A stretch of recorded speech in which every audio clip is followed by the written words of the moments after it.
ఆచి చికెన్ మసాలా. తెలంగాణ మంత్రివర్గం ఇవాళ భేటీ కానుంది. ముఖ్యమంత్రి రేవంత్ రెడ్డి అధ్యక్షతన సచివాలయంలో ఈ భేటీ జరగనుంది. ప్రధానంగా నీటిపారుదల ప్రాజెక్టులు సవరించిన అంచనా విలువలకు సంబంధించి ఈ భేటీలో సుదీర్ఘ చర్చ జరగనున్నట్టు సమాచారం. పాలమూరు రంగారెడ్డి ఎత్తిపోతల పథకానికి సంబంధించి 2 ప్యాకేజీలతో పాటు నిర్మాణంలో ఉన్న పలు ఇతర ప్రాజెక్టులపై చర్చించనున్నట్టు తెలుస్తోంది. మెట్రో రైల్ అంశం ముందుకు సాగకుండా అలా నిలిచిపోవడంపై మరోసారి చర్చించే అవకాశం ఉంది. కేంద్ర ప్రభుత్వం ఎస్బీఐ కాప్స్ కు మొదటి దశ ఆస్తుల విలువ మదింపు, ఎల్ఎన్టీ నుంచి టేక్ ఓవర్ చేయడం, రెండో దశకు అయ్యే వ్యయ అంచనాలు, అలాగే రుణాలు తక్కువ వడ్డీకి తీసుకునే అంశంలో నివేదిక ఇవ్వాల్సి ఉంది.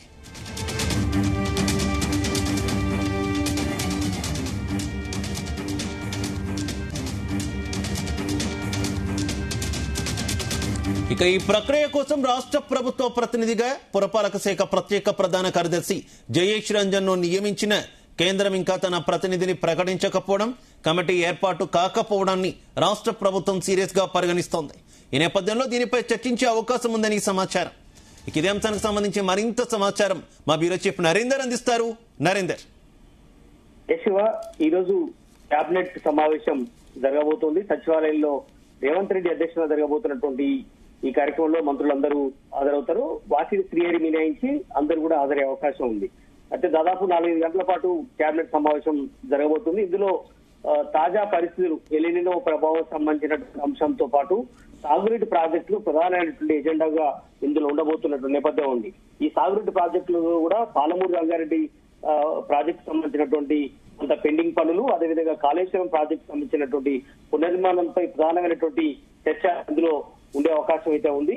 ఎందుకంటే కాళేశ్వరంపై గడిచిన కొంతకాలంగా అటు బీఆర్ఎస్ కు అదేవిధంగా అధికార పార్టీ మధ్యన పచ్చగడ్డి సాగుతున్నటువంటి పరిస్థితిలాగా మారే ఉంది. ఇది ఎన్డీఏ రిపోర్టు అదే సమయంలో ఢిల్లీ దాకా వెళ్ళినటువంటి నేపథ్యం ఉంది. ఇందులో బీజేపీ కూడా ఇన్వాల్వ్ అయి ఖచ్చితంగా గేట్లు వెత్తేయాలన్నట్టు వీళ్ళ నేపథ్యంలో ఇప్పుడున్నటువంటి పరిస్థితిలో ఇంకొక 10-15 రోజుల కనుక వర్షం పడకపోతే ఖచ్చితంగా వెత్తాల్సిన అనివార్య పరిస్థితి రేవంత్ రెడ్డి సర్కార్ మీద ఉంది కనుక దీని మీద ఎట్లాంటి అంశాలతో ముందుకు వెళ్ళాలి, కాపర్ డ్యామ్ గట్టి నీళ్లు ఇవ్వాలా, లేదంటే ఏం చేయాలి దాని మీద కూడా సీరియస్ గా డిస్కస్ చేసే అవకాశం అయితే ఉంటుంది. ఈ ఎలినో ప్రభావం దృష్టిలో పెట్టుకుని రైతాంగానికి సంబంధించి ఇప్పుడే సూచనలు చేసింది. మనం చూస్తున్నాం, తుమ్మల నాగేశ్వరరావు కూడా నిన్న కూడా రివ్యూ నిర్వహించారు. ఎట్లాంటి ఆరుతడి పంటలు పెట్టాలి, ముఖ్యంగా రైతులు నష్టపోకుండా ఉండాలంటే ఏం చేయాలి. ఎందుకంటే నీళ్లు లేక చాలా చోట్ల కూడా ట్యాంకర్లతో నీళ్లు తీసుకొచ్చి పోస్తున్నటువంటి ఘటనలు మనకు కనిపిస్తున్న నేపథ్యం ఉంది. ఎందుకంటే ఇప్పటికే 40 రోజుల నుంచి వర్షాలు భారీగా కురవాల్సినటువంటి సమయంలో ఎక్కడ కూడా నీళ్లు కొంతమంది తెలిసి తెలియక ప్రభుత్వం చెప్తున్నప్పటికీ కూడా వరి ఇప్పటికే సాగు చేస్తున్నటువంటి నేపథ్యం ఉంది కనుక నారు పూసినటువంటి నేపథ్యంలో ఇప్పటికే ఇబ్బంది పడుతున్నటువంటి పరిస్థితి దృష్టిలో పెట్టుకొని దీని మీద ఏం చేయాలనే దాని మీద రాష్ట్ర ప్రభుత్వం సూచనలు చేయనుంది. అందుకని కేబినెట్ లో ప్రత్యామ్నాయ పంటలు, కార్యాచరణ ఇట్లాంటి అన్ని అంశాల మీద కూడా కేబినెట్ లో డిస్కస్ చేసే అవకాశం అయితే ఉంటుంది.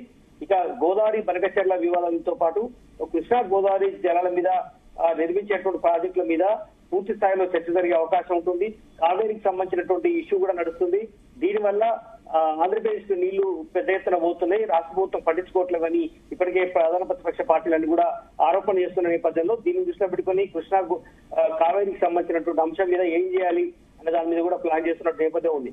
కనుక దీంతో పాటు మూసీ పునరుజ్జీవం ఫేజ్ 1 సంబంధించినటువంటి అంశం మీద దాని పురోగతి ఇప్పటికే కేంద్ర ప్రభుత్వం నిర్ణయం తీసుకున్న నేపథ్యంలో గాంధీ సరోవరు దాని ప్రాజెక్టు ముందుకు తీసుకెళ్లాలి కాబట్టి దాన్ని ఏ రకంగా ఎప్పుడు స్టార్ట్ చేయాలి, ఎట్లా ఉండాలి అన్న దాని మీద, ఎందుకంటే దాదాపు 40 కిలోమీటర్ల మేర మొత్తం ఉంటే దాంట్లో 20 కిలోమీటర్లు 18 నుంచి 20 కిలోమీటర్లు మాత్రమే ముందు నిర్మించాలి అన్నటువంటి ఆలోచన చేశారు కనుక దానికి సంబంధించి ప్లాన్ జరుగుతుంది. అదే సమయంలో ఈ మూసీకి సంబంధించినటువంటి అంశంలో మరింత స్పీడ్ పెంచాలి, టీచర్ సిటీకి సంబంధించినటువంటి అంశం మీద కూడా ఇందులోనే చర్చ జరిగే అవకాశం ఉంటుంది. ఇక మెట్రోకి సంబంధించినటువంటి అంశం మీద కూడా మొన్న రేవంత్ రెడ్డి మొదటిసారి వెళ్లారు, మొన్న కూడా రీసెంట్ గా ఢిల్లీకి వెళ్ళొచ్చారు. ఇదే అంశం మీద మాట్లాడినటువంటి నేపథ్యం కూడా ఉంది కనుక మెట్రో ఫేజ్ 1 సంబంధించినటువంటి మరింత స్పీడప్ గా వెళ్ళాలి. టైం తక్కువగా ఉంది. 2028కి ఈ ప్రభుత్వం ఎండింగ్ వరకు ఉంటుంది కాబట్టి ఈ 2.5 సంవత్సరాల్లో ఇప్పటి వరకు మనం చూసాం ఎలక్షన్స్ తోనే గడిచిపోయింది. ఇక స్పీడప్ చేయాల్సిన అవసరం ఉంది. ఏదైతే డ్రీమ్ ప్రాజెక్ట్ గా ఉన్నటువంటి ఫ్యూచర్ సిటీ కానీ, మూసీ రివర్ ఫ్రంట్ కి సంబంధించి కానీ, ఇట్లా స్కూల్స్ కావచ్చు, ఇట్లాంటి అంశాల మీద చాలా సీరియస్ గా వెళ్ళాలి. రాజకీయాలు ఎన్ని చేసినా పట్టించుకోవద్దు కనుక వీటి మీద ముందుకు వెళ్ళాలని ఆలోచనతో ఉన్నారు.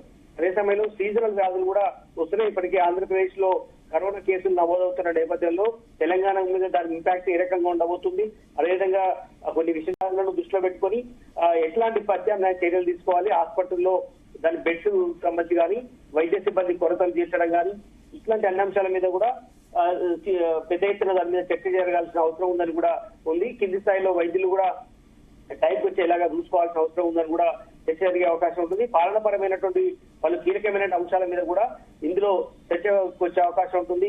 ఎలక్షన్ కి సంబంధించినటువంటి ఎందుకంటే జిహెచ్ఎంసీ ఎన్నికలు త్వరలోనే రాబోతున్నటువంటి నేపథ్యంలో ఇప్పటికే ఎస్ఐఆర్ కూడా మరికొంత గడువు పెంచింది. దీనికి సంబంధించినటువంటి అంశం మీద మరింత స్పీడప్ చేయాలి. గ్రేటర్ హైదరాబాద్ పరిధిలో కేవలం 32% మాత్రమే ఎస్ఐఆర్ నమోదైంది. మిగతా చోట్ల 45% దాకా జరిగిన నేపథ్యంలో దీన్ని పెంచాల్సిన అవసరం ఉంది. స్పీడ్ రంగారెడ్డి అదేవిధంగా హైదరాబాద్ జిల్లాలో మందపోడిగా కొనసాగుతున్నటువంటి అంశం మీద కూడా దాన్ని స్పీడప్ చేయాలని కూడా అనుకుంటున్నారు. ఇక ఇట్లాంటి అన్ని అంశాల మీద కూడా దీనిలో చర్చకు వచ్చే అవకాశం అయితే ఉంటుంది. ముఖ్యంగా జయంత్ రంజన్ కానీ అదేవిధంగా ఇతర ముఖ్య ప్రిన్సిపల్ సెక్రటరీగా ఉన్నటువంటి వాళ్ళందరూ కూడా దీని మీద మరింత ఫోకస్ చేయాల్సిన అవసరం ఉందని కూడా ఆయన చెప్తున్నారు. ముఖ్యంగా ఎల్ఎన్టీకి సంబంధించినటువంటి దాన్ని టేక్ ఓవర్ చేయడం, రెండో దశకు అయ్యేటువంటి వ్యయ అంచనాలు, రుణాలు తక్కువ వడ్డీకి తీసుకోవాల్సిన అంశాల మీద కూడా దీని మీద పూర్తి స్థాయిలో చర్చ జరిగే అవకాశం ఉంటుంది. ఇదే ఇంతకుముందు చెప్పినట్టుగా కేంద్ర ప్రభుత్వం ఎస్బీఐ క్యాప్స్ మొదటి దశ ఆస్తులకు విలువకు సంబంధించి కానీ ఎల్ఎన్టీని టేక్ ఓవర్ చేసే అంశం మీద రెండో దశకు వ్యయ అంచనాలు ఇట్లాంటి అన్ని అంశాల మీద కూడా ఇందులో చర్చకు వచ్చే అవకాశం ఉంది. ఇట్లా పలు అంశాల మీద ఎలినో ప్రభావం మీద దాని ఇంపాక్ట్ ఏ రకంగా ఉంటుందన్న దాని మీద కూడా ఇప్పటికీ అంచనా చేశారు. ఇక ఈ ఫ్యూచర్ ప్రాజెక్ట్ గా ఉన్నటువంటి బుల్లెట్ ట్రైన్ కి సంబంధించి కూడా 2 నడపాలనుకుంటుంది. హైదరాబాద్ నుంచి బెంగళూరు, హైదరాబాద్ నుంచి చెన్నై, ఏపీకి కూడా నడపాలన్నటువంటి ప్రతిపాదనలు ఉన్న నేపథ్యంలో ఇప్పటికే కేంద్రం నుంచి అనుమతులు తీసుకున్నారు. దాన్ని కూడా స్పీడప్ చేయాల్సిన అవసరం ఉందని కూడా చేస్తున్నటువంటి నేపథ్యంలో దీని మీద పూర్తి స్థాయిలో చర్చ జరిగే అవకాశం. ప్రధానంగా కాళేశ్వరం అంశం మీద కూడా చర్చ ఎక్కువగా జరిగే అవకాశం ఉంటుంది.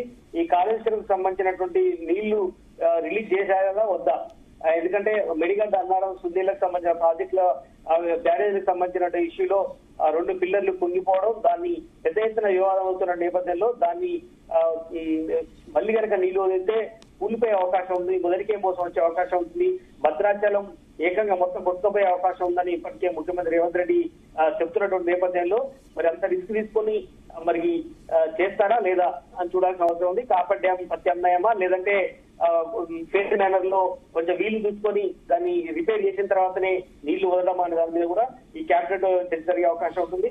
అదే సమయంలో అసెంబ్లీ సమావేశాలు కూడా త్వరలోనే ఇంకొక 15 రోజుల తర్వాత షెడ్యూల్ ఇచ్చే అవకాశం ఉంటుంది.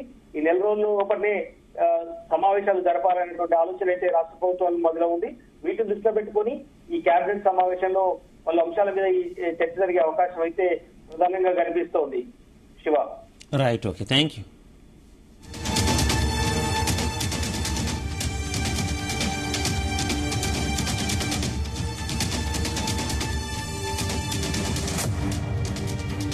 ఎల్నినో ప్రభావంతో వర్షాలు లేక రిజర్వాయర్లు అడుగంటిన నేపథ్యంలో భవిష్యత్తులో తాగునీటికి ఎలాంటి ఇబ్బంది రాకుండా తీసుకోవాల్సిన చర్యలు, వ్యవసాయ కంటింజెన్సీ ప్లాన్ను అమలు చేయడానికి తీసుకోవాల్సిన చర్యలపై చర్చించే అవకాశం ఉంది. ఇక బుల్లెట్ ట్రైన్కు అవసరమైన భూసేకరణను రాష్ట్ర ప్రభుత్వం చేపట్టాల్సి ఉన్నందున అందుకు అయ్యే వ్యయం, భూసేకరణ అంశాలను కూడా చర్చించనున్నారు. మూసీ పునరుజ్జీవ ప్రాజెక్టు, కృష్ణా గోదావరి నదీ జలాల వివాదం, సుప్రీంకోర్టు నోటీసుల తర్వాత అనుసరించాల్సిన వ్యూహంపై చర్చించవచ్చని సమాచారం. అలాగే అసెంబ్లీ వర్షాకాల సమావేశాలు నిర్వహణపై కూడా చర్చించే అవకాశం ఉంది.